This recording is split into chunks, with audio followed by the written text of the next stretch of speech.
1970년대 세계는 경제 대혼란에 빠졌습니다. 기름 한 방울 나지 않던 한국은 도저히 살아남을 수 없어 보였습니다. 하지만 단 한 사람의 결정으로 우리나라는 불가능을 뒤집어 버립니다. 1973년 전 세계가 공포에 휩싸입니다.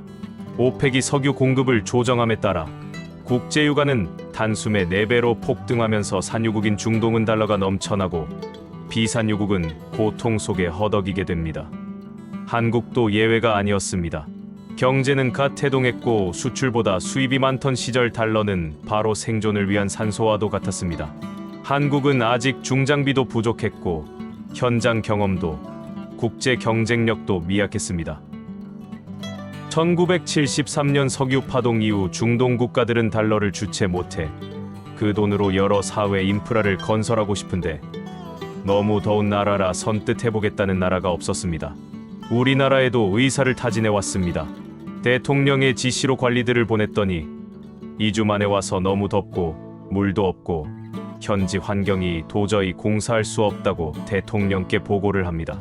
그러던 어느 날 박정희 대통령이 현대그룹 정주영 회장을 부릅니다. 정 회장님, 중동에 공사 기회가 왔는데 하겠다는 사람이 없습니다. 회장님이시라면 가능하겠습니까? 대통령님, 제가 직접 확인해봐야 알겠지만 한번 해보겠습니다. 정 회장은 곧장 사무실로 돌아와 팀을 소집했습니다.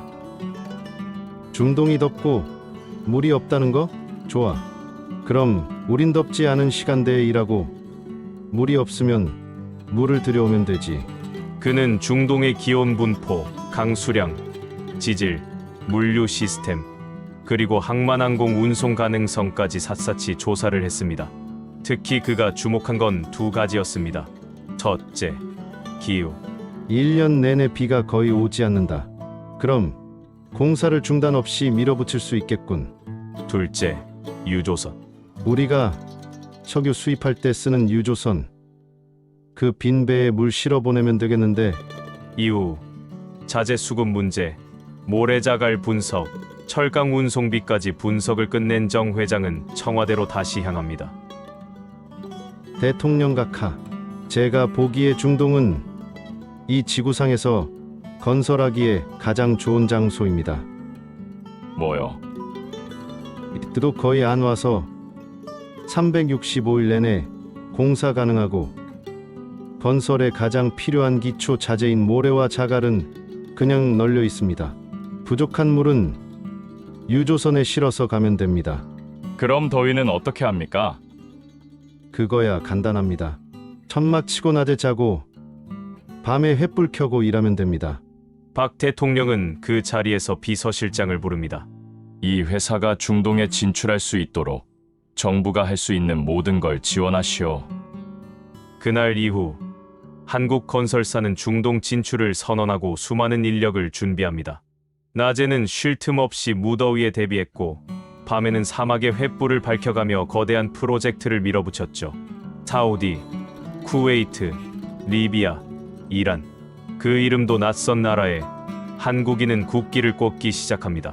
그 결과 30만 명이 넘는 한국인들이 사막에서 피와 땀을 흘렸고 보잉 747 특별기에 실린 건 사람만이 아니라 달러였습니다.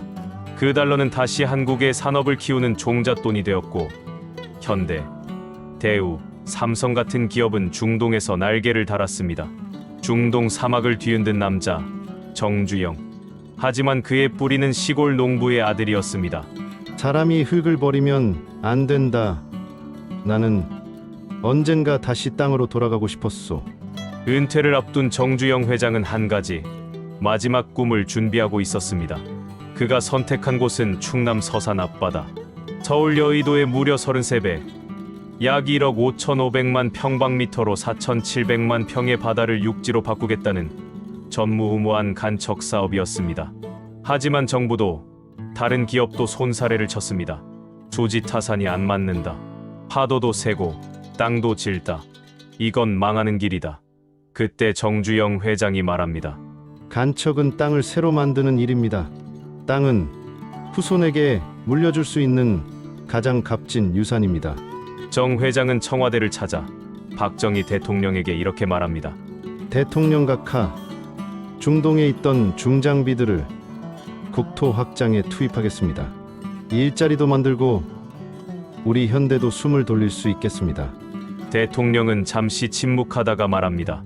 정 회장이 그렇게 해주겠다면 나는 대찬성이오. 하지만 문제는 바다였습니다. 특히 서해안은 간만의 차이가 심해서 초속 8m의 밀물이 흘러 20톤짜리 바위도 떠내려가 버릴 정도였습니다. 이때 정주영 회장은 다시 상식을 뒤집습니다. 배로 막자. 버려진 대형 유조선 한 척을 끌어와 바닷길을 통째로 막아버리는 전무후무한 공법, 바로 정주영식 끝막이 공법. 1984년 2월 25일 거대한 유조선이 바닷물의 흐름을 막아버지자 자갈들이 안전하게 쏟아져 들어가며 6.5km 방조제가 단숨에 완성됩니다. 현장은 국내외 기자들로 인산이 내었고 이 장면은 세계적인 화제가 됩니다. 서산 간척 사업은 총 15년 3개월 동안 진행됐고 대한민국 국토의 1%에 해당하는 1만 5,800개의 새로운 농지가 탄생했습니다. 정 회장은 그 땅 위에서 소를 키우고 논을 만들고 겹씨를 뿌리는 실험 농장을 운영했습니다. 사막에서 바다에서 정주영은 늘 물었습니다. 해봤어? 모두가 불가능이라던 일에 기꺼이 먼저 발을 내디딘 사람, 그 발자국 위에 오늘의 대한민국이 세워졌습니다. 좋으셨다면 좋아요와 구독 부탁합니다.